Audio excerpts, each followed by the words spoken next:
expect to see more persons here this morning because at all our meetings, we had a lot of people. And I know for a fact, although today is a Sunday and you have a number of religious activity, you have pujas at Wynn and Bloomfield, and then you have other activities, still we have a good turnout here this morning. But I want to tell you that what we have seen over the last 4.5 years, we have seen a total transformation of our country, of our region, and your community. We have seen massive development taking place in our country. And all of us, as citizens, should be proud because not so long ago, we have seen our country declining. A period from 2015 to 2020, we have seen almost all the sectors in our country declining. Because I am mentioning this because people will once again, you'll see many false prophets come to you again with a lot of promises and commitment that when they get, if you vote for them, if you elect them, that they will deliver on these things. We must be careful. We must be careful because we have seen what our country went through during that period I just mentioned, from 2015 to 2020. Before that, this area here, and Region 6 itself, bear the brunt of the suffering from the APNU AFC. And we should never allow them to get back into government. All of us must ensure that we support progress, we support development, and we support commitment. And we have seen what the PPP civic government has done to this country, where we took it and where we are today. In 2020, we came to you, and we came with a number of commitments. We listened to your proposals, we listened to your input, and we went back and we crafted a manifesto. That manifesto, we went to the elections in 2020. And we said that if you vote for the PPP and the PPP is elected in office, then we will deliver on these commitments we have made, the commitment that were in our manifesto. And I am challenging anyone here today, go back. Our party's manifesto is online, the 2020 manifesto. All the things that we committed in 2020, that when we get elected in 2020, that we will deliver. And if you go to that manifesto, you will see that every single commitment and promises we have made to the people of this country, we have delivered. We have delivered all the commitments to the country. And we should be careful because sometimes our memory is very short. We have seen, they said prior to the 2020 elections, 2015 elections, that they will expand sugar. I know many residents in these communities depend directly, or most depend directly on the sugar industry. What we have seen, they said they will give sugar workers 20% increase. What we have seen, they've closed down 4 sugar estates. They closed down 4 sugar estates and 7,500 sugar workers were placed on the breadline with their families. If you add and multiply that by 4, that will be 28,000 persons directly. And then the indirect person who depend indirectly, the shopkeepers and all those persons who are involved in businesses in the community. So you have seen what were the hardship they brought on the people of our country. Although Albion Estate that service these areas was not closed. There was no expenditure. There was no money expended on that estate. When I became Minister of Agriculture, and I had a meeting with Guy Suko, and I visited Albion, the entire structure was about to collapse. The field, you had wheat, took over the entire cane field. The tons cane was so low that they were hardly producing sugar. The last year of two estates, the Albion and the Rosal and Skeldon estate, the last year that those two estates grind, it was 2016, combined together they produced 51,000 tons of sugar. 20 from Rosal and 31 from Skeldon. And they closed the sugar estate, they closed. Skeldon was supposed to be our premier sugar estate in this country. If we were in government continuously from 2015 to present, Skeldon would have been our premier producing estate for us. They closed it down. They left it to the element. Number of parts now became dilapidated. The entire cane field became a forest.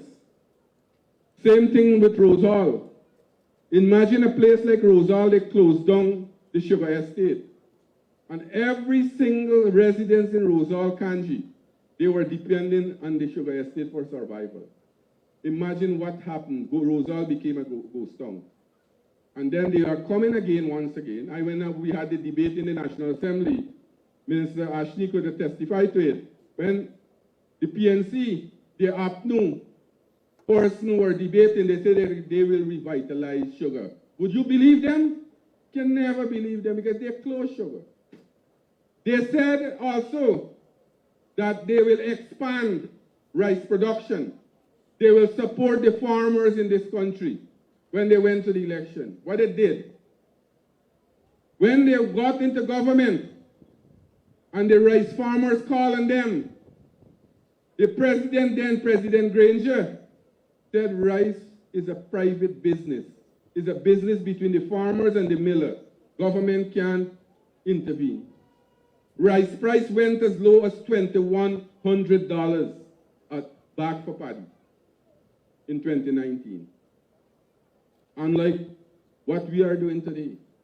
Although the world market price have declined tremendously, and millers cannot able to pay the farmers the amount that they used to receive for the last rice crop. The government is subsidizing the price for farmers' paddy. So much so by this crop here alone, we will be subsidizing costs to approximately $3 billion we'll put in the industry to keep the farmer's price at a minimum of $4,000 per bag for paddy.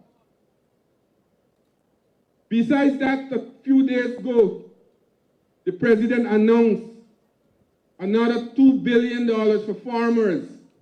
All those persons who are farmers will get 1 bag of fertilizer for an acre of land that they cultivate. So if a rice farmer is cultivating 100 acres of rice, he'll get 100 bags of fertilizer. If a cash crop farmer cultivating 5 acres, 10 acres, they'll get that amount of fertilizer. Leaving out that, we have seen also that during the course of the 4.5 years of this transformative period that I spoke about, we have seen in other benefits. We did all these development against the background of 2 major floods. In 2021, we suffered the most devastating flood in the history of this country. We had to find money to give the farmers to go back to the land. $7.8 billion we found and give the farmers, rice farmers, cash crop farmers, livestock farmers.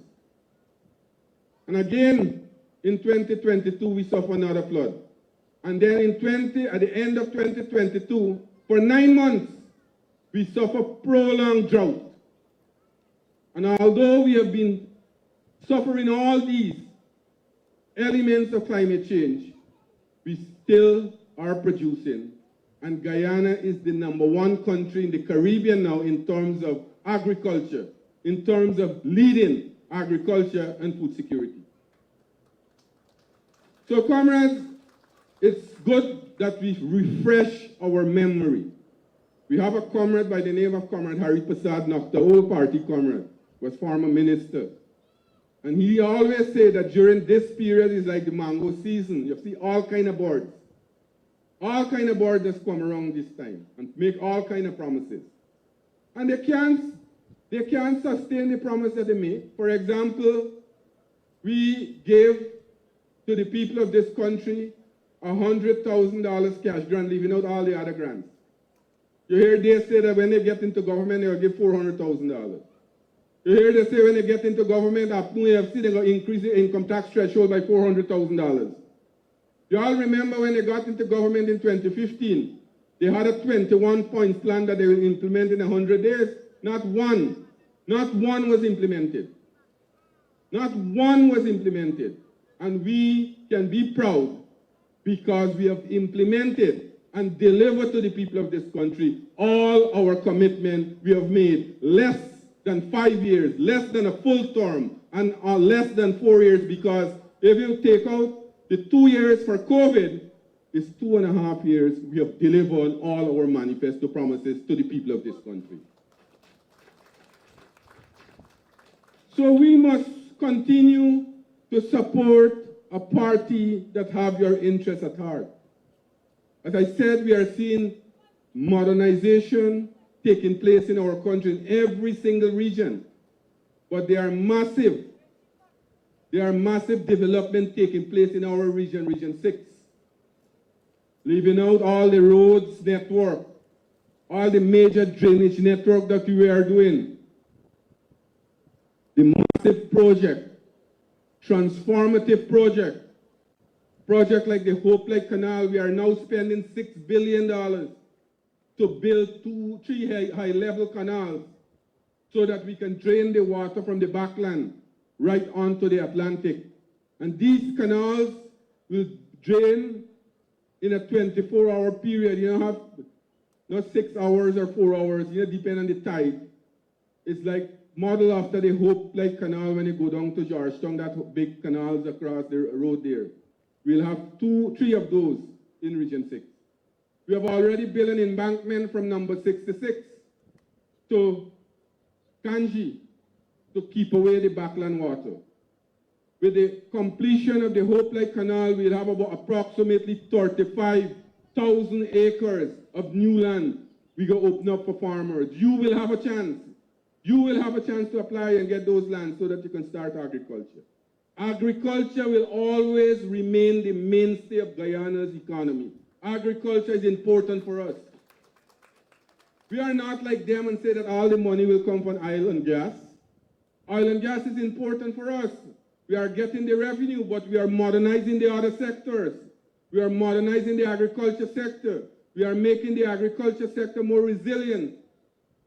The housing and water sector, you'll hear just now from Minister Rodriguez, what they are doing in the housing and water sector. The other transformative project, new hospital, new 4-lane road, new bridge across the Quarantine River, all those developments will be taking place in Berbice. Some have already started. New hospitals is being built in Berbice. A new 4-lane bridge will build across the Berbice River. As Dr. Singh told the audience yesterday at Kanji and Albion, and I know Port Mourant is the cradle of cricket in Guyana. Port Mourant is the cradle, produced most of the great West Indian players. And every single family have this love for cricket. And I know for a fact, because as a resident of this area, living in this area, when cricket play in Georgetown and at the stadium, we always have to get up early and travel 3-4 hours before the cricket time and before the bridge. In the old days, when West Indies used to play in the international side at border, We just leave here 1 o'clock in the morning to go to see a 10 o'clock match at border. We had to cross the river with the boat, get to the ground. We had to line up, somebody get thrown from the ground too. And border. And then when the cricket finished, we meet home back till about 12 o'clock in the night. The whole 24 hours, you take up to go see one cricket match. Well, the PPP Civic has improved on that. You leave about another 3-4 hours before you go to the stadium, you get the bridge crossing and you drive straight to the stadium. But we'll do better than that the next term. When cricket play the next time, the next part of Guyana will come to Palmyra, the new stadium of Palmyra, and we will have international T20 cricket at Palmyra. So these are the development, these are the transformation that we are talking about. And when these people come again, you'll see them. And you have many of them who are jumping ship.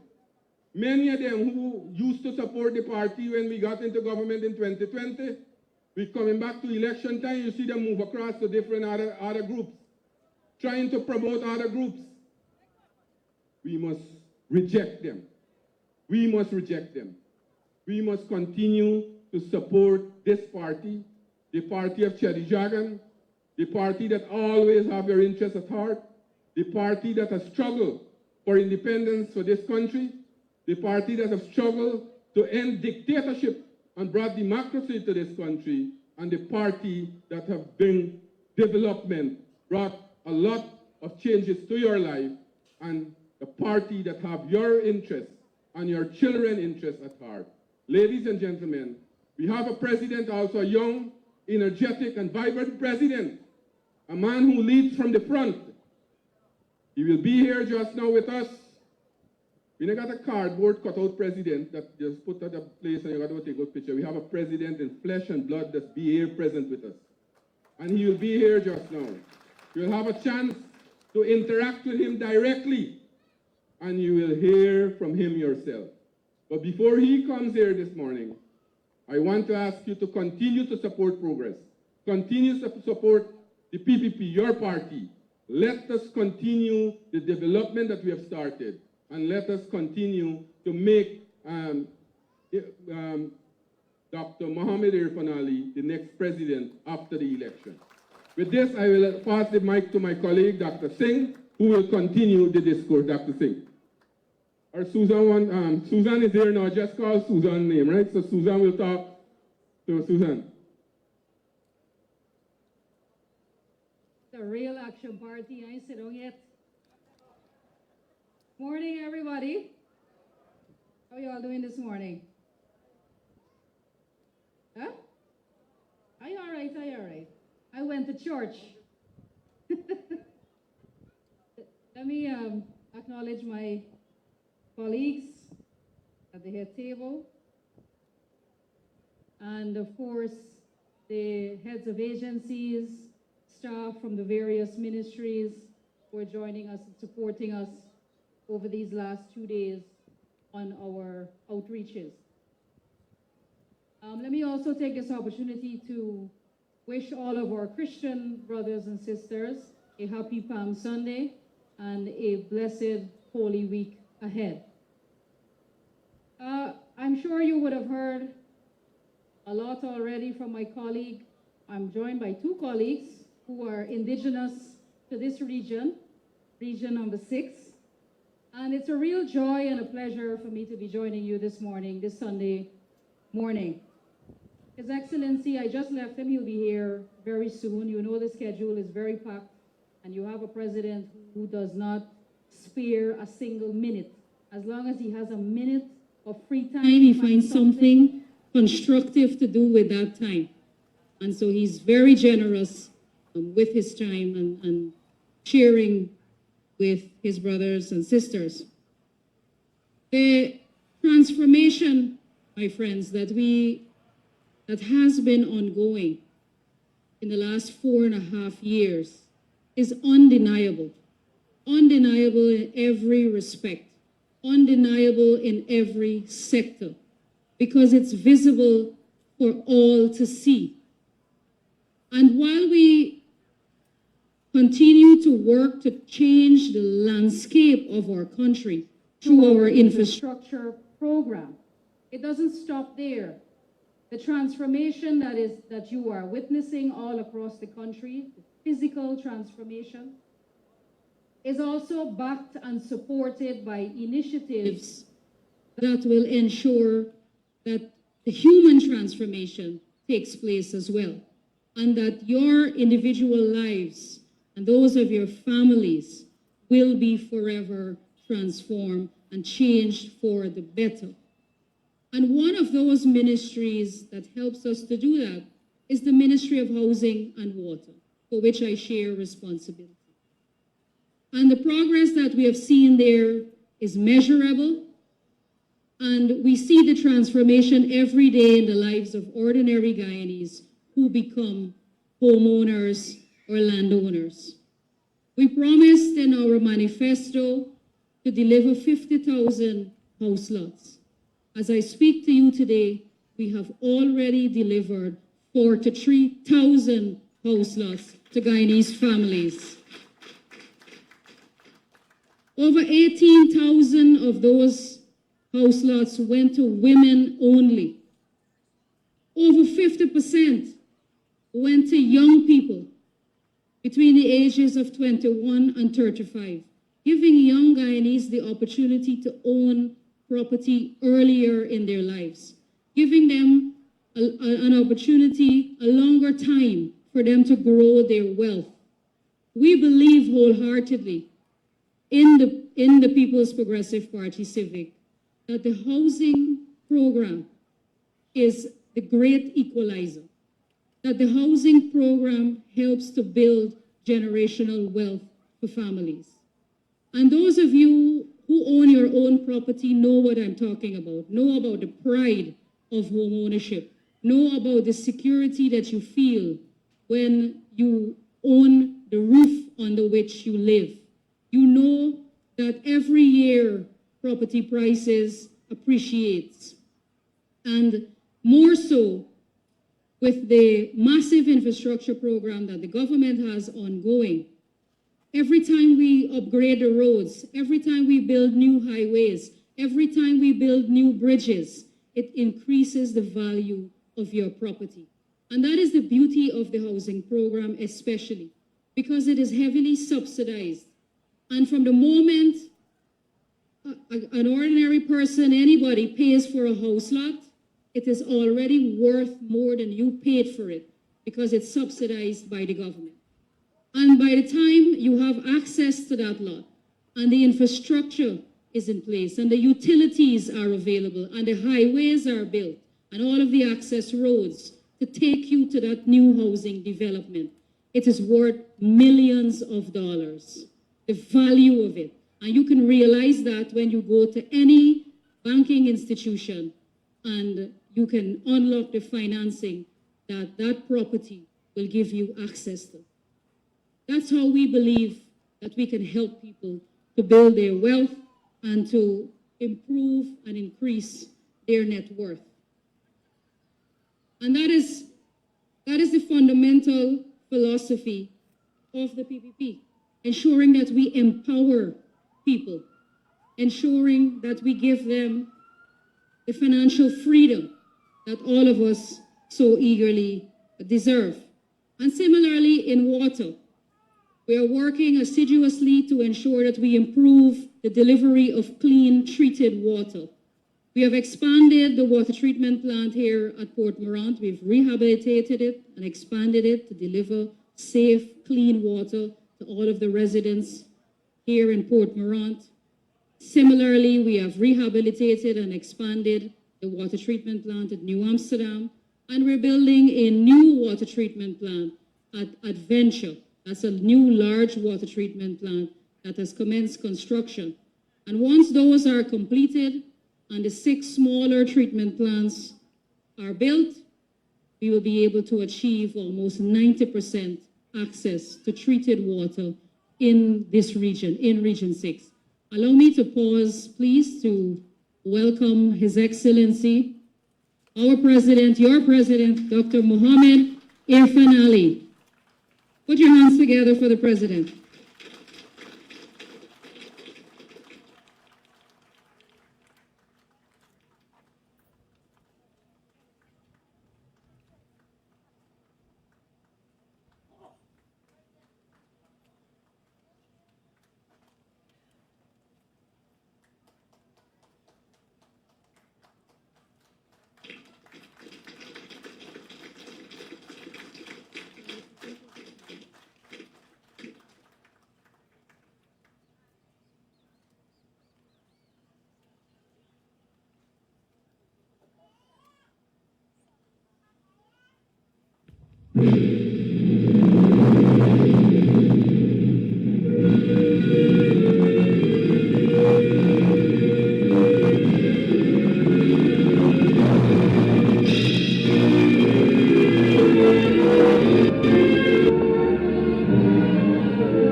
Thank you very much, everybody. You may take your seats.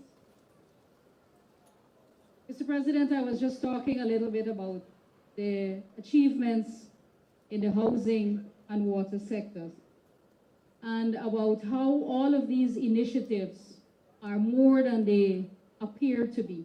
So while people might feel like they get a house lot, there's a bigger vision guiding the housing program that allows people to transform their lives, to become homeowners, to become empowered. And there's another initiative that we are often criticized for sometimes. You know about the part-time workers, or we call them the pathway workers. And the opposition has criticized us a lot, or why you don't give people full-time employment.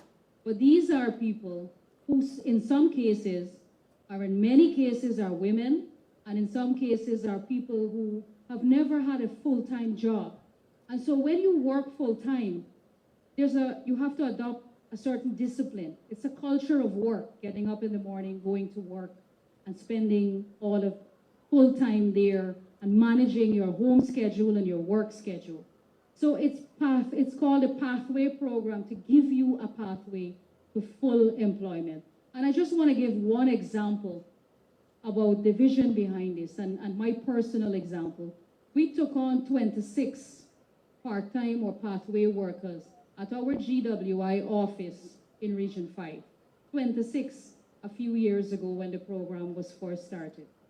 Out of that 26, 4 of them are still with us on the part-time program.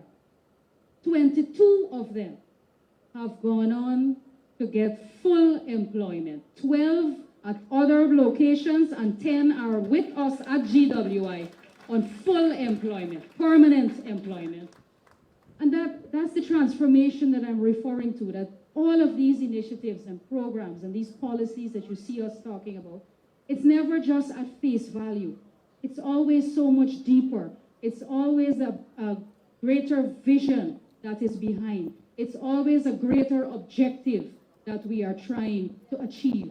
So when people try to criticize these programs, we have to really stop and think about what is the greater vision behind that.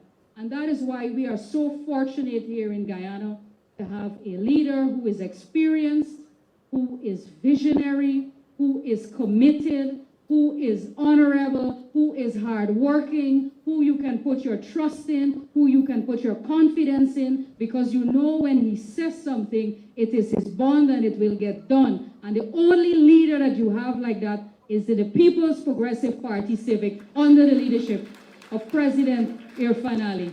So I want to thank you very much for coming out on this Sunday morning. I know many people went to church and Mandir and so on. So thank you very much for your warm welcome, for being here. And I will pass the microphone now to my colleague, the Honorable Dr. Ashni Kumar Singh. Thank you.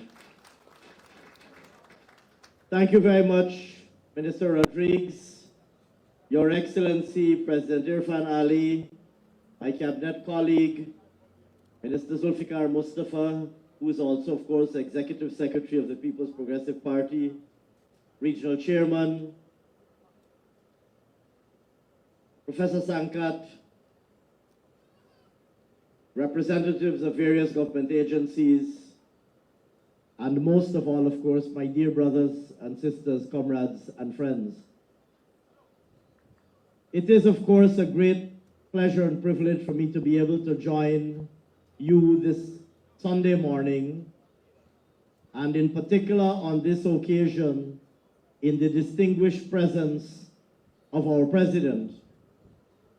And I want for a brief moment for us to reflect on the significance of where we are meeting. And there are a number of dimensions through which one can examine the significance of where we are meeting. I want to mention, of course, just two of those dimensions. The first, of course, is that Port Mourant has a very special place in the history of the People's Progressive Party. Port Mourant is, of course, the birthplace of the founder of our party and the founder of independent Guyana. And here, of course, I refer to Dr. Cheddi Jagan, who was so instrumental not only in the founding of the People's Progressive Party, but indeed in every significant political struggle in the history of our country. There was once a time when every single adult Guyanese person did not even enjoy the right to a vote. You had to be a property owner or a landowner to vote, even if you were over 18 years of age, even if you were an adult person. And Dr. Jagan led the struggle for what became known as universal adult suffrage, the right of every single adult person to vote. And we must never forget the significance of those important aspects of the political struggle in our country. Because there was once a time when that right did not exist. And it is the People's Progressive Party in its earliest forms, Dr. Jagan, in the earliest days of his political struggle, that secured that right. And if you look at the entire political history of our country, Dr. Jagan first secured universal adult suffrage, the right for every single adult Guyanese to have a vote. It is Dr. Jagan and the People's Progressive Party in a subsequent era that would have to fight the forces of dictatorship which had strangled our country from 1964 to 1992 to secure democracy eventually in 1992.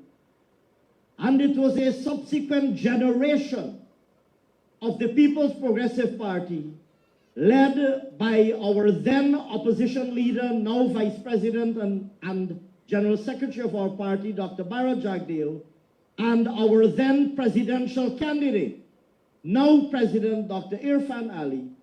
It was a subsequent generation of the People's Progressive Party that fought during 2015 to 2020, and in particular during 2018 to 2020, and in particular from March to August 2020, to ensure that the right of every single adult citizen to have a vote, to choose a government of your choice, it was the most recent, it was the current generation of the People's Progressive Party that led that struggle.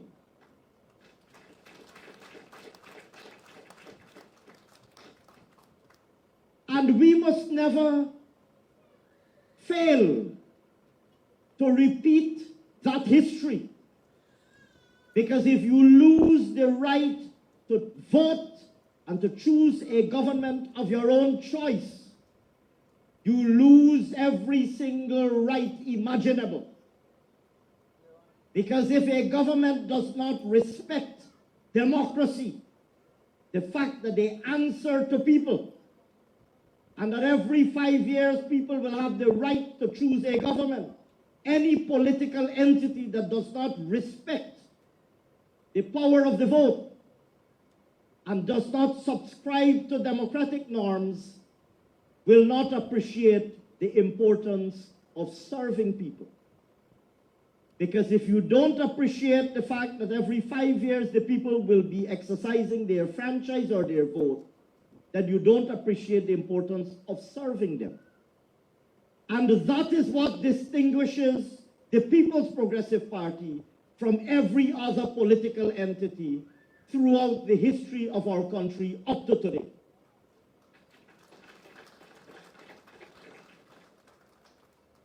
In every era in our country's history, it is the People's Progressive Party that has stood on the side of democracy, and it is the People's Progressive Party that has stood on the side of the Guyanese people. Let us not get carried away about those who come along every now and then and profess their concern and love for people.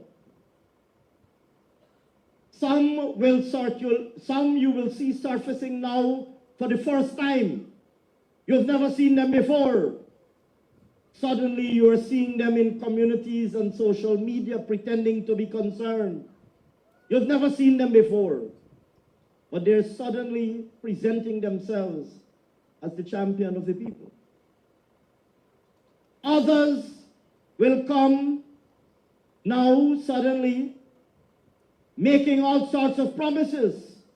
But when they had an opportunity to do something to assist and I'm speaking particularly of the APNU, AFC, and their surrogates, you have to understand the tricks that they have used over history. You have to understand the tricks that they have used over history to try to deceive people. They will come now making all sorts of promises, but they sat in government for 5 years and did nothing but cause hardship on the Guyanese people. Did nothing positive. I wouldn't say that they did nothing. They did nothing positive, but they did a lot of things that were negative and harmful and that caused hardship. And I can give you a long list. Closure of sugar estates, taking away of grants to children, taking away of grants to the discipline services, 200 new taxes, more than 200 taxes that they impose on people, taxing electricity and water and medicine and education, taxing heavy equipment for use in agriculture and in mining, grinding our economy to a halt. You know, during the 5 years from 2015 to 2020, when sugar was closed, you know what impact that had when nobody had disposable income. You know the impact that that had in every corner shop. You know the impact that that had in Port Mourant market. And those of you who have relatives in Skeldon, you know the impact that that had at Skeldon market. So you didn't only have to be a sugar worker or the child of a sugar worker to feel the impact of the closure of the sugar industry, the sugar estate. You didn't have to be only a sugar worker, not only sugar workers, and the children of sugar workers felt the impact. Every single Barbician felt the impact of the closure of the sugar industry, every single Barbician.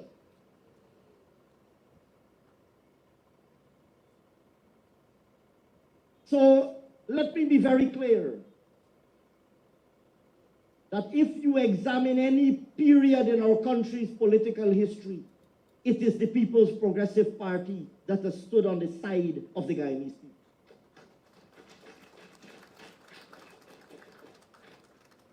Today we come here on this tarmac, and we may not fully appreciate the significance of where we are.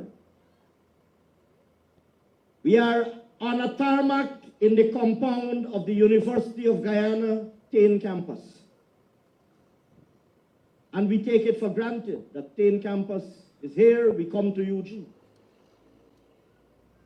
But if you examine, I want to give you just one example. I said just now that if you look at the history of our country, there is one political party that has always stood on the side of the Guyanese people. I want to give you one example of the People's Progressive Party's service to the Guyanese people. Let us examine the history of university education in Guyana. There was once a time, Professor is still a young man, but he knows that time. There was once a time, if you wanted a university education, you had to take a boat.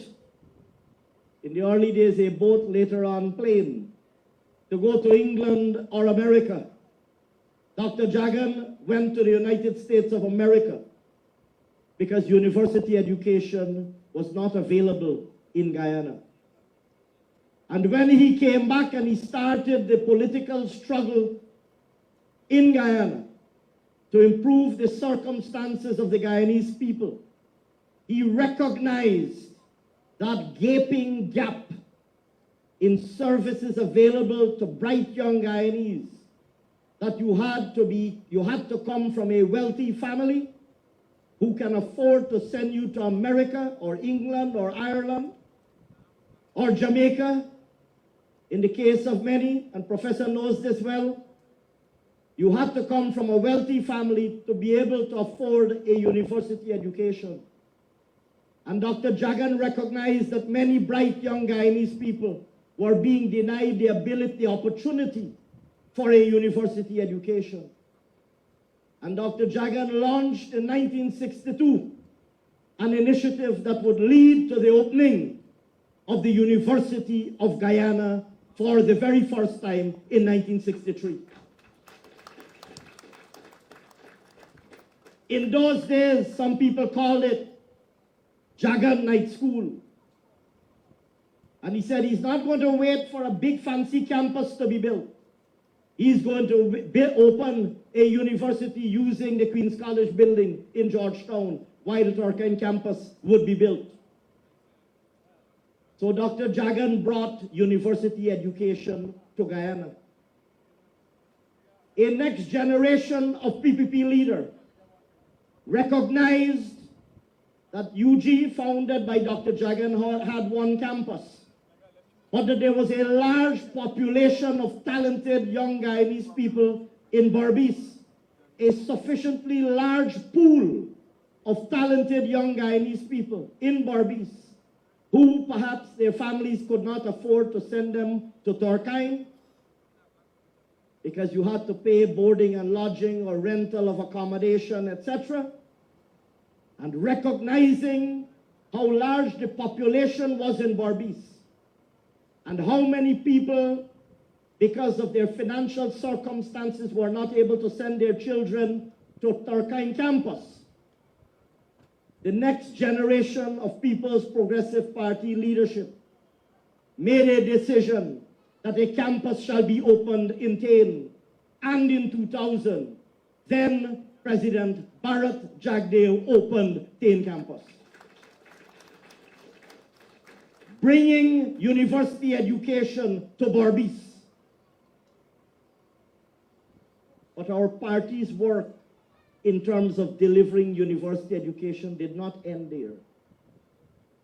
A subsequent generation of People's Progressive Party leadership recognized that there are also people who perhaps, because of their domestic circumstances, they have elderly parents who they have to look after, they have toddlers or little babies or children who they have to look after, or perhaps for whatever reason they have to work to earn a living during the day, and to work to earn to take care of their family during the day.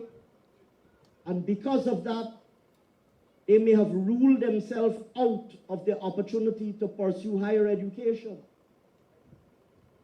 And this new generation of PPP leadership said, we don't believe that people should rule themselves out of the opportunity to get a university education because they have to work during the day or they have to take care of their elderly relatives. And so this new generation of PPP leadership, represented by yet another great People's Progressive Party president, Dr. Mohammed Irfaan Ali, introduced the Gold Scholarship Program and brought university education into your homes. And so I want, just because we are meeting at Tain campus, I want you to look at the history of successive generation of PPP leaders. Dr. Jagan brought university education to Guyana. Dr. Bharat Jagdev brought university education to Berbice through Tain campus. And Dr. Irfaan Ali brought university education into your own home through the Gold Scholarship Program. And we could tell that story in every sector. That is only taking university education. We can talk about healthcare and how successive generations of PPP leaders have transformed healthcare. We could talk about infrastructure and how successive PPP leaders, PPP presidents, have transformed infrastructure. We could talk about job creation and economic empowerment and talk about how successive PPP presidents have transformed economic opportunities and economic empowerment. Right here in Port Mourant, in this locality, let's just take this NDC. Port Mourant, John, look at what is taking place. You have Tain campus here with thousands of students. You have the Guyana Technical Training College in Port Mourant just next door to the Gaisuco Training School. One of only 10 deep sea oil exploration and production training facilities that ExxonMobil has said will be their global center of excellence for training. One of only 10 such facilities worldwide, right here in Port Mourant. You have the Caribbean's most modern Tourism and Hospitality Institute being built right next door. Professor Sankat is instrumentally involved in that work, training, leading and overseeing the training of people who are today getting world-class jobs and paying them world-class incomes in the oil and gas industry. President Ali invited Professor Sankat back to Guyana to lead this work. World-class training opportunities. And who is best situated to take advantage of those opportunities but the people who live, the young people who live right here in Port Mourant and right here in Region 6. And I haven't mentioned the nursing training school that we're building in New Amsterdam, the teaching hospital that we're building in New Amsterdam. I haven't started to mention those. And I could go on and on for a very long time. But there's a very simple lesson here.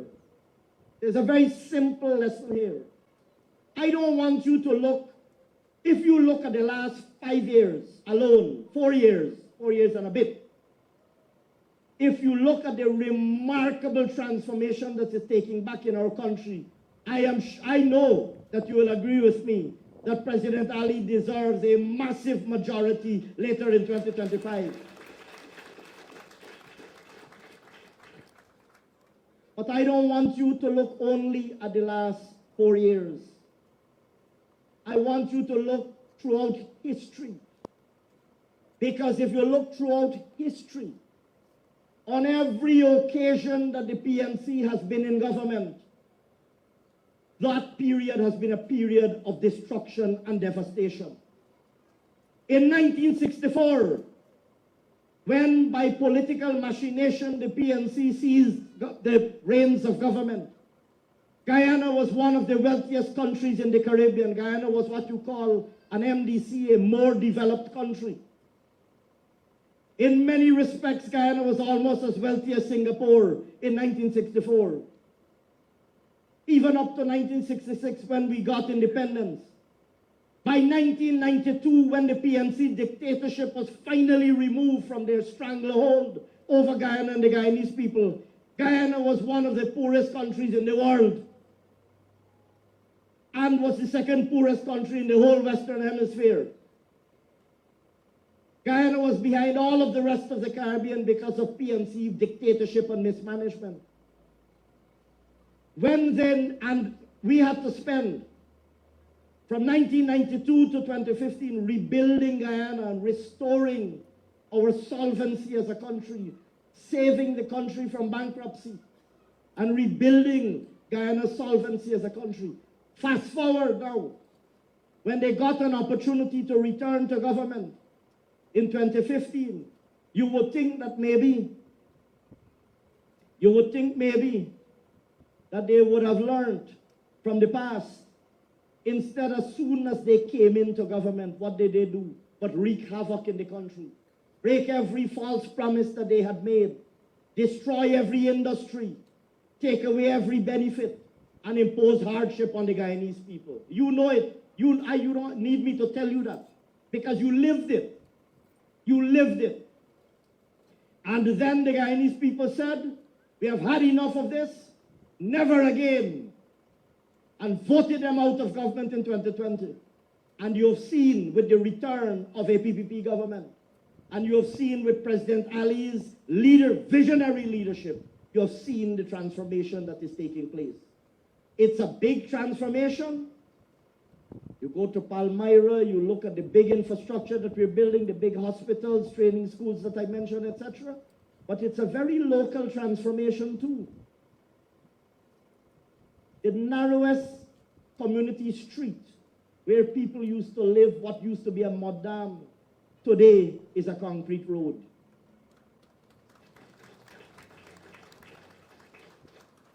You have seen it. You have seen it. And so, comrades and friends, I started out by saying that Port Mourant is a very special place. But we mustn't take for granted you have forces that are floating around making all sorts of promises. I know that you know the history of our country, and I know that you know the track record of both the PNC and whatever they call themselves now, APNU, AFC, or whatever disguise they are coming in. And they come in disguises. You will remember in 2015 and in 2011, the PNC came in a disguise. That disguise was called the AFC. And in particular, I can put two names to the disguise, Ramjatan and Nagamutu. They were the PNC in disguise, coming to try to create trouble in areas that they felt were PPP strongholds, and trying to take away 1 or 2 votes from the PPP. On that occasion, the disguise that they came in was called AFC. Well, the AFC is virtually dead now. But they are coming in different disguise now. But the objective is still the same, to stir up trouble, to create misinformation, and to try to take away 1 or 2 votes from the PPP. But I want you, and I'm going to conclude now, I want you, for the rest of this year, and in particular when you come out to vote later this year, I want you to show them that no matter what disguise they come in, I want you to show them that you know them for who they are. And I want you to show them that you know that the only party that has stood on the side of the Guyanese people, and the only party that has improved the circumstances of the lives of the Guyanese people in any period in our country's history has been the People's Progressive Party. And I want you in particular to show them that you recognize the remarkably visionary leadership that we have today in today's generation of leadership. I want you to show them that you know and you recognize and you will reward with your vote the remarkably visionary leadership that we have today in President Irfaan Ali.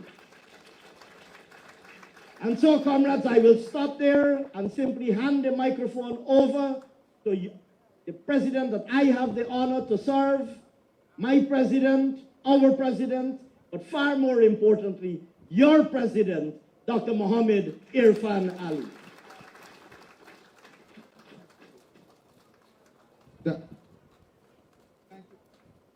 Thank you very much, comrades. Please have your seats. I want to say that I decided to spend 2 days in Region 6. Not only because I wanted to talk to you about the development of this region and the different areas, but also because I wanted to hear from people. I wanted to spend quality, quiet time with people across this region to hear from you, to get feedback from you as to what you see as some of the challenges and some of the problems. And up to 3 this morning, I was talking to different groups from this region. And I was also listening because I'm not here just to talk to you about all the good things that is happening.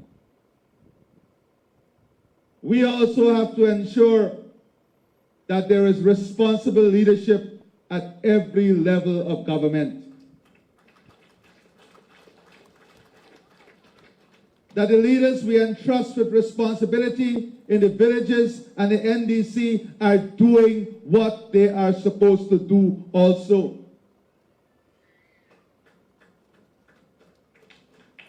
Because that is who we are. We are a party that takes seriously the responsibility that is entrusted in us. And here in John's Port Mourant, there are a number of villages. John's itself, Portuguese Quarter, Free Yard, Bongyard, Haswell, Ankerville, Mississippi, Clifton, and Tain. Which one I missed? You know Bangladesh was part of Mississippi? I said Free Yard, you're not here? And having listened to villagers, I've decided that within these localities, although we have this massive development and transformation that is taking place, that within this NDC and this locality, from the cabinet, I'm going to set up a special mechanism to come to every single one of these villages, to hold consultation directly with the villages, and to have your views and your priorities and issues and challenges that are bothering you addressed by this special committee that I'm going to put in place.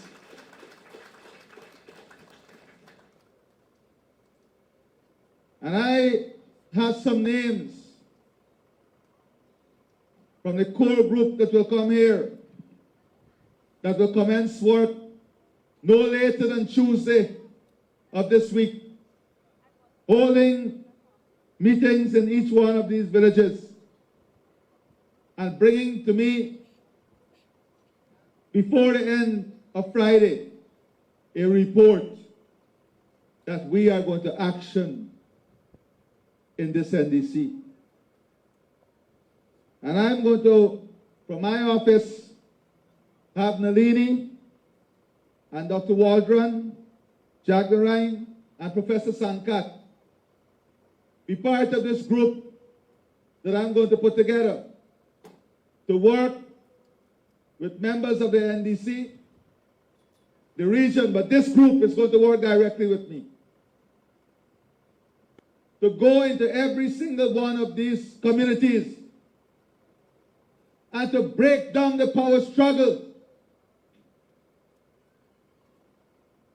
We are not a party of lords.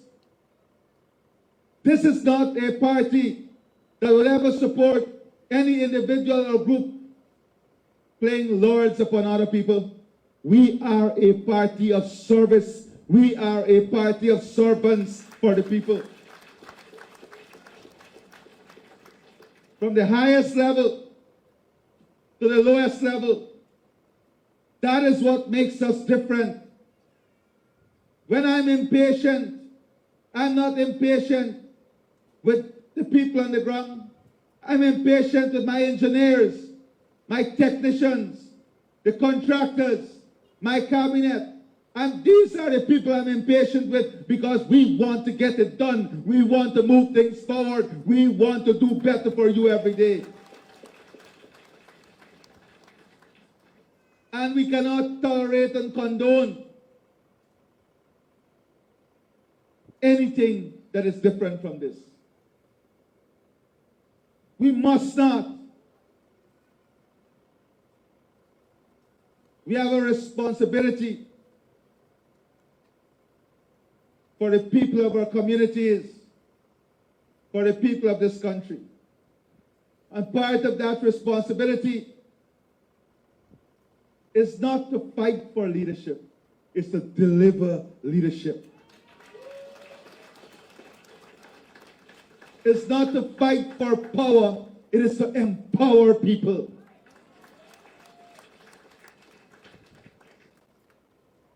That is what defines us. And I have been talking to people, and I know where we must do different.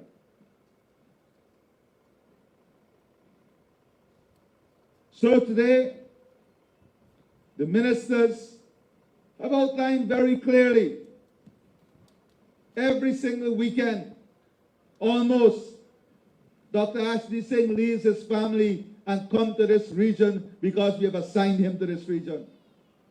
That is not an easy sacrifice as I asked him to do. Zulfi is in the region.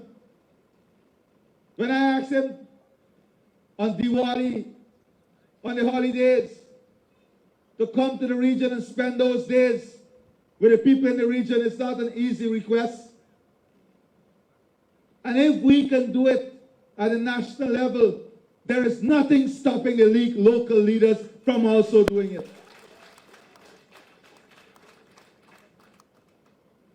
We don't mince our words when it comes to our responsibility to the people. We don't sugarcoat anything when it comes to our responsibility to the people. Because we must be responsible to the people, be responsive to the people.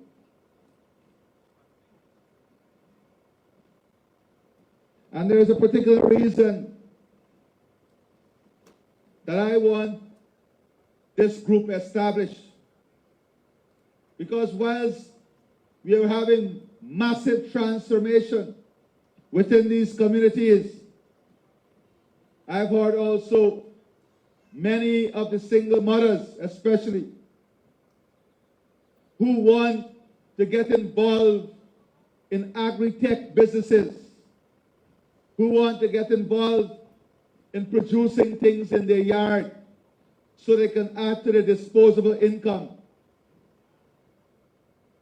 so that they can generate more economic activity and do better for their families. And that is what we want. We want every single family in this country to aspire to do better for their family, and we must find a mechanism to support them doing better for their families and their communities.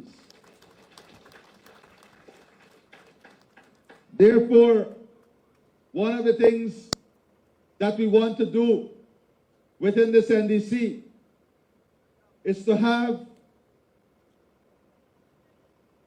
a project that will be led by this team, but particularly Dr. Waldron and Mr. Jagdarain. Y'all stand so they can see you. And what is this project about? We want to find 200 single mother-led households. And we're going to work with you on building out shared houses, some of you, help some of you to develop small businesses with the Black Giant to produce eggs to sell in the market. Some of you, maybe, if you're in close proximity to an area in which you can have enough grass and feed for an animal We want to give you cows so you can produce milk for the local market, because cow milk is good milk. Some of you who want to go into swine production, we are going to assist you with that. So we want to establish within 3 months, and the bees, of course, honey production. You're close to the Port Mourant market. So we're going to give you not only the training and the hives and the protective gear, we're going to help you to start a honey production business so that you can have that opportunity here. And 200 such families we want to target in these communities. So within 3 months, we can have these businesses established so that we continue this journey of empowering people, of creating opportunities, and growing our economy. My friends, over the last 24 hours, I've been speaking extensively about the prosperous and bright future that lies ahead of us here in Berbice. Let us not take that future for granted. The development that is taking place at the Port Mourant ground. And this, just imagine, Port Mourant is going to be the technical training hub of Guyana and the Caribbean. Not only are we developing the National Technical Training Center and the Tourism and Hospitality Institute that will train every single person who will enter the tourism and hospitality industry. Over 6,000 we have to train in the next 3 years, and you will have that. We'll have the nursing school, and I've already asked that a committee be established to look at immediately, because we will make the investment. If we have to put in the labs, we'll put in the labs. We want medical science, pharmacy, dentistry, engineering, law, and oil and gas courses to be offered here at this campus and here in Berbice. And we're going to make the investment to ensure it happens. That every child in this region can aspire to be the best they want to be, whether in nursing aid. And you also have to encourage your children. All the children with at least 3 subjects CXC, get them in the nursing program. They will get a stipend whilst they're trained. They will get a guaranteed job afterwards, and they will have a strong, resilient future ahead of them. The starting salary now for a nurse is almost $170,000 as I speak to you today. Get your children registered in the Guyana Police Force, in the Guyana Fire Service, in the Army, in the police force now. Very soon, the starting salary of a constable will almost be more than the starting salary at a teller at the bank.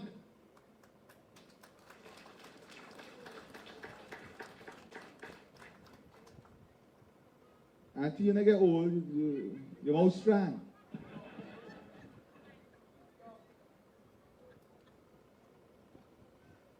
But Auntie has reminded me of something very important. You see what she said? Listening to the opportunities that young people have today, she said she's sorry she got too old. You know why? Because in her days, in their days, they never had the opportunity like young people today. And young people, they take this for granted. They went through the hardship and the struggles of dictatorship, of lining up for food, and they went through that, and they sacrificed, and they worked just to ensure that they give their children, the young people today, better opportunity, and we must not take that opportunity for granted. Your opportunity came on the backs of those who stood before you in struggle and sacrifice. The fact that today every single teacher can become a trained teacher sitting right here in the region. And we're taking it further. Every teacher can become a trained graduate teacher. There is no other country in the world that is offering this.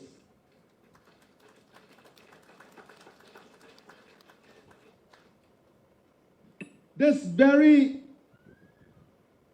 ophthalmology center in Port Mourant was built without oil and gas, and they almost shut it down with oil and gas. The Because We Care grant was given to your children without oil and gas, and they took it away with oil and gas. The sugar industry was subsidized without oil and gas, and they took it away with oil and gas. It tells you that there is something more fundamental, and that is the philosophy of the two parties. Two completely different philosophies. And we must understand what these philosophies stand for.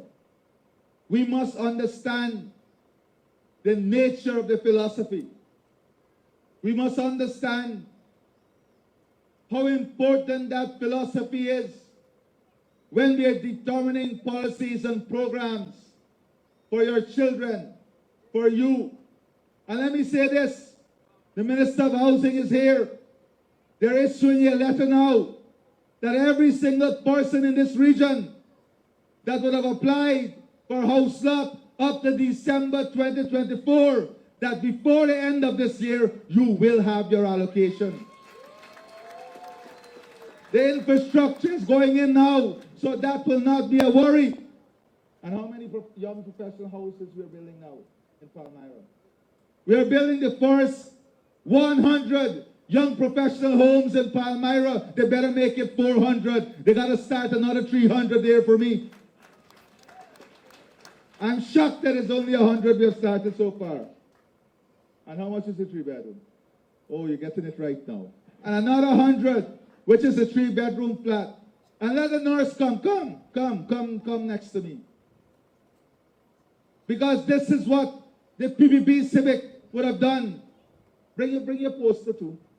This is what the PPP Civic would have done.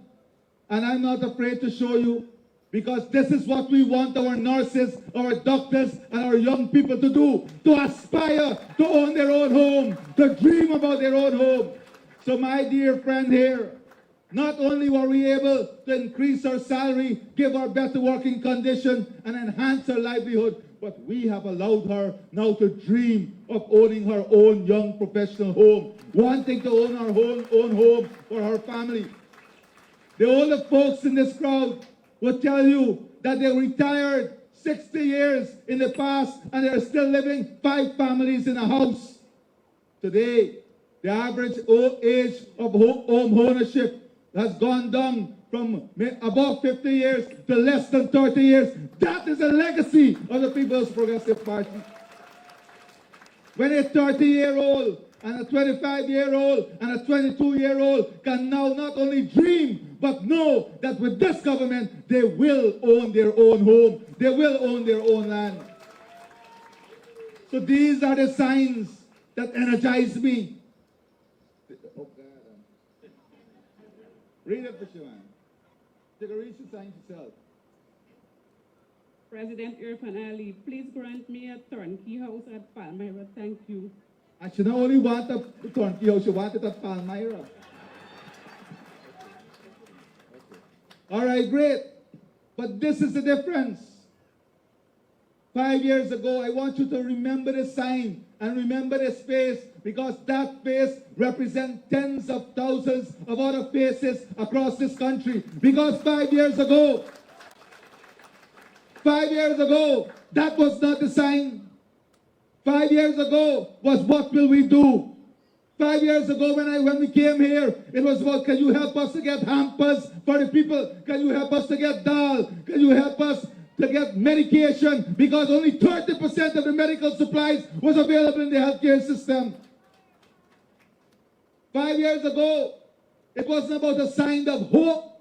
It was a sign of distress. It was a sign of hopelessness. our children because we scared school grant was taken away. You are thinking about which of your child you have to take out of school. That was the story across this country just 5 years ago with oil and gas. You are thinking, which of my child must I sacrifice to give the other the opportunity? Today, it's no longer that. Today we can tell you that for every single child, we're going to pay for 8 subjects CXC or KF the full cost. You're wondering which neighbor will be good enough to share the textbook with your child. Today we've invested to give textbook to every single child. More than 30,000 scholarship. Anybody with a degree in engineering, come now, we'll employ you. We have access all across the country. We can't get one. Don't take these things for granted. Don't take these things for granted. 5 years ago, in every village across Barbados, every other land you see a sign for sale. And they accept anything they get. They just want sell out. You go through back Barbados now. If it's for sale, trust me. It's priced in US dollar. That did not happen by accident. That did not happen by accident. Uncle said something about Bornham time. There's a problem with alcohol. And we got to address that too. Not too early for drink. Last night was Hanuman Jayanti. Today is Palm Sunday. Man, we got to spend some time in the temple and church and the mosque also. Because these are the issues and challenges that we have to address too. We can't only change the streets and the roads. We have to change our mentality, the way we think, the way we look at life, what we invest in. We have to be better with our families, better in our communities. We can't be nuisance in our communities. We have to all be assets in our communities. Spend less on the things that destroy you and more on the things that uplift you.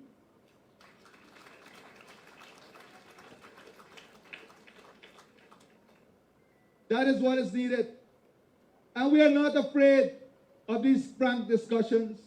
Because if you're a good family member, you will be frank with your family members and tell them what they have to do to be better and to improve themselves. Otherwise, they will destroy themselves in the end. The time has come for us to have these open, frank conversations. That is why I could have started the way I started.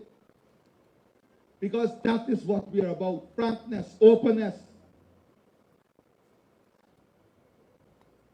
The only way we will achieve the things that we have set our goals for, whether at the family level, at the community level, or the national level, is if we set ourselves a mindset of success. And this is also important. You can have the best education available for your children. But if your mindset is that education is not important, you will not allow your children to benefit from that. You can have treated water, but if your mindset is to have no value for water, you can let that water be wasted. So we have to develop positive mindset. A mindset that is futuristic. A mindset that is selfless. A mindset in which we deploy our energies and our qualities and our gifts to the benefit of humanity.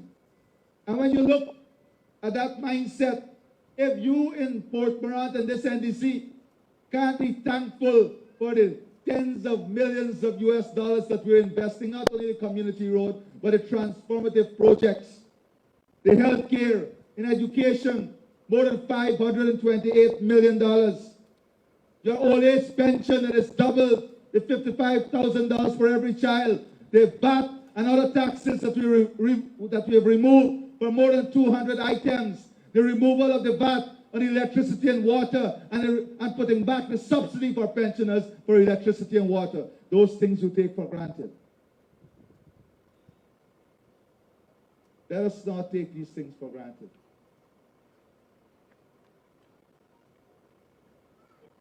Low tariff from GWI. Not only did we remove the VAT, this is the first country that decreased the rate. And soon, you will have free toll at the Berbice Bridge. And imagine what the other side is saying. They're saying, what study did we do to come up with free toll? Can you imagine? That is the mentality. That is the mentality. My friends, the future is yours. But you have a responsibility in shaping and defining that future. You have a responsibility to your conscience and yourself and your family, your children, your parents, your grandparents, to exercise dignity in your vote, to exercise consciousness in your vote. And once you exercise dignity and conscience in your vote and what you do, there is no way you can say that you are not in a position to support the People's Progressive Party Civic.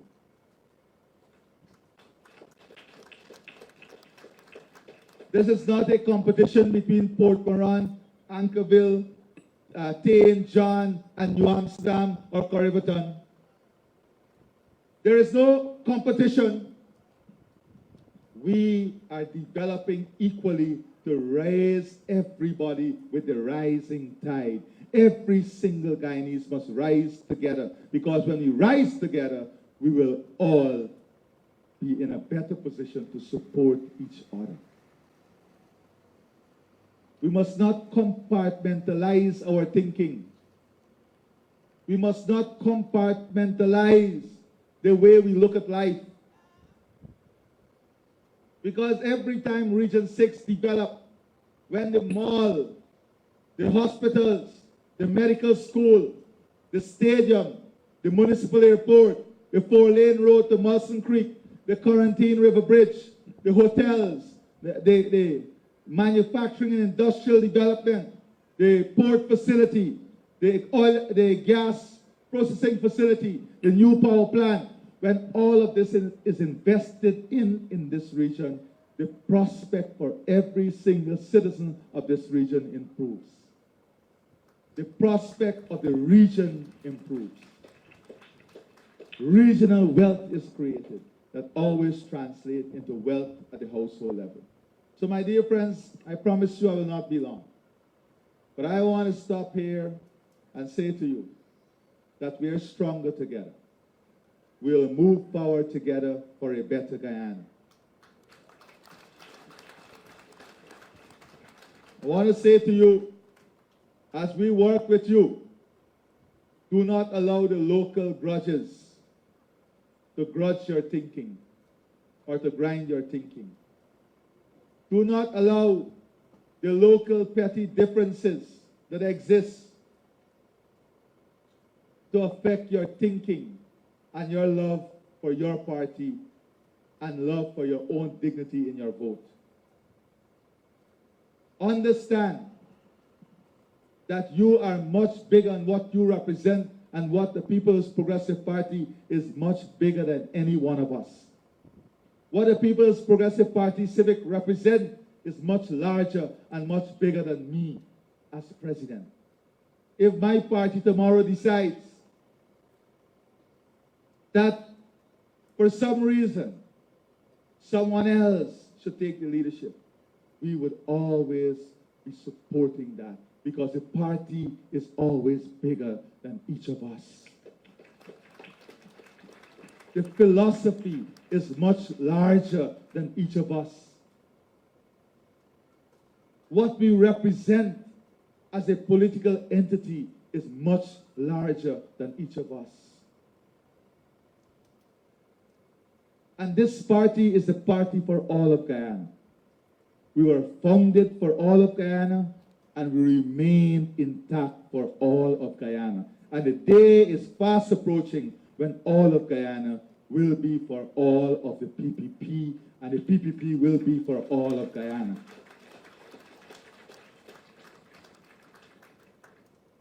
When you see the endorsements that are coming for our party, you are part of that. Your sacrifice, your hard work, your commitment is paying those dividends. That today, what we aspire for, that is bringing together all our people. What we aspire for, that is unifying our people. What we aspire for, that is building the one Guyana, is coming alive. Let us be happy about it. Let us celebrate it. Let us not be like the others, sour and obnoxious about the coming together of the one Guyana. Let us celebrate it with joy and pride and happiness. Let us celebrate it as one Guyana, one Guyanese, together, forward with the People's Progressive Party today. I thank you, and God bless all of you. My friends, we now come. I would like to adopt the protocol that you have already established, but please allow me to give special welcome to our president, Dr. Irfaan Ali. Dr. Ali, I'm not too certain if you remember, but on the 14th of October 2023, you were at Manchester, and I stood before you asking you for assistance on behalf of the widows in terms of them having 17.5. But today, it will be unethical of me if I do not stand on behalf of those widows and say special thank you for listening to me and for granting them that increase. And I want to tell the people, all of us gathered here, that was on the 14th of October, and those widows were able to get that assistance in February or March of 2024, effective January 1st. And I want to tell you that that is the vision and the leadership of Dr. Irfaan Ali. And I would rally you guys to continue to support it. Thank you. Good afternoon. I am here this afternoon, not for any issues, but to thank the President and his team for all of the progress that we've had from 2020 to now. I would like to extend my sincere gratitude to the Excellency Dr. Mohammed Irfaan Ali, the President of Guyana, for his tremendous strides that has happened under his leadership. The development and progress that we have seen in Region 6, and for me personally, my area, Hostile Lancaster, have brought about real change, and we are deeply appreciative. We've seen major improvements in sports, road, education, health, and agriculture. Upgrades to school like Manchester Secondary School and Alness Primary School. The improvements of the Liverpool Health Center have brought real benefits to our lives now and will continue to in the future. We also appreciate the support for farmers through the construction of drying floor and a shade house, as well as drainage work and frequent drain cleanings along the provisions of fogging machines, lawn mowers, and brush cutters. These are helping us to maintain our environment. And the new multi-million-dollar NDC building stands as a symbol of progress for that community.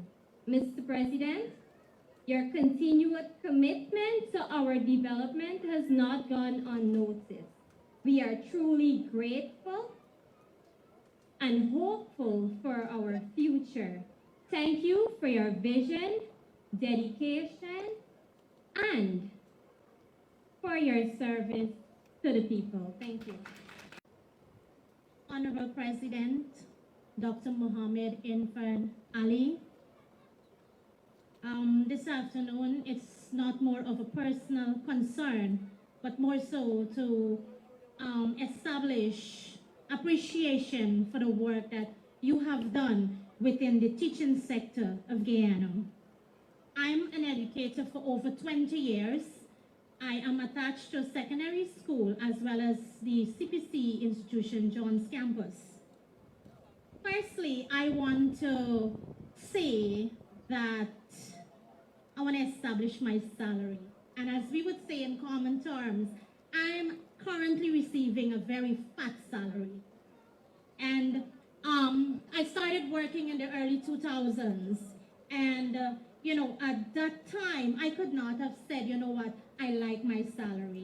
At this point, more so, I wouldn't say that I'm contented with my salary, because if I was to say that, it's going to be that I'm just getting by. What I want to let you know, and I'm sure this is the voice of every teacher here, is that I am overwhelmed, I'm happy, and I'm very satisfied. And as you know, we look forward, and I know that there are placements for increase on an annual basis. Secondly, I also want to thank you for the newly announced information just a few months ago with the free university education.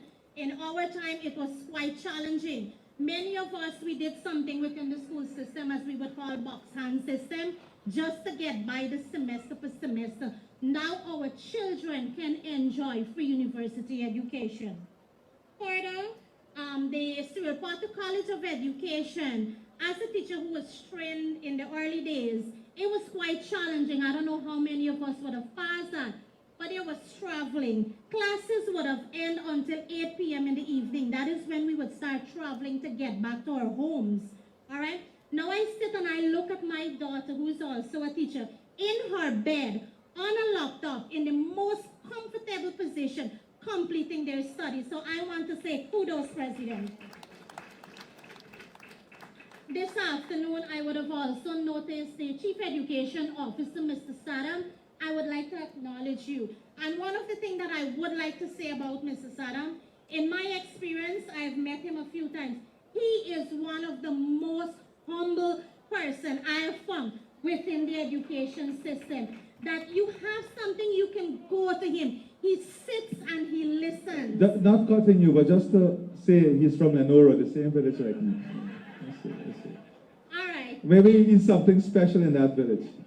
And Mr. Saddam, another thing is that I would have said this, is that I like you. And this is what I like about you. You know, I spend days, Mr. President, I've spent days, who have done it in the hard times.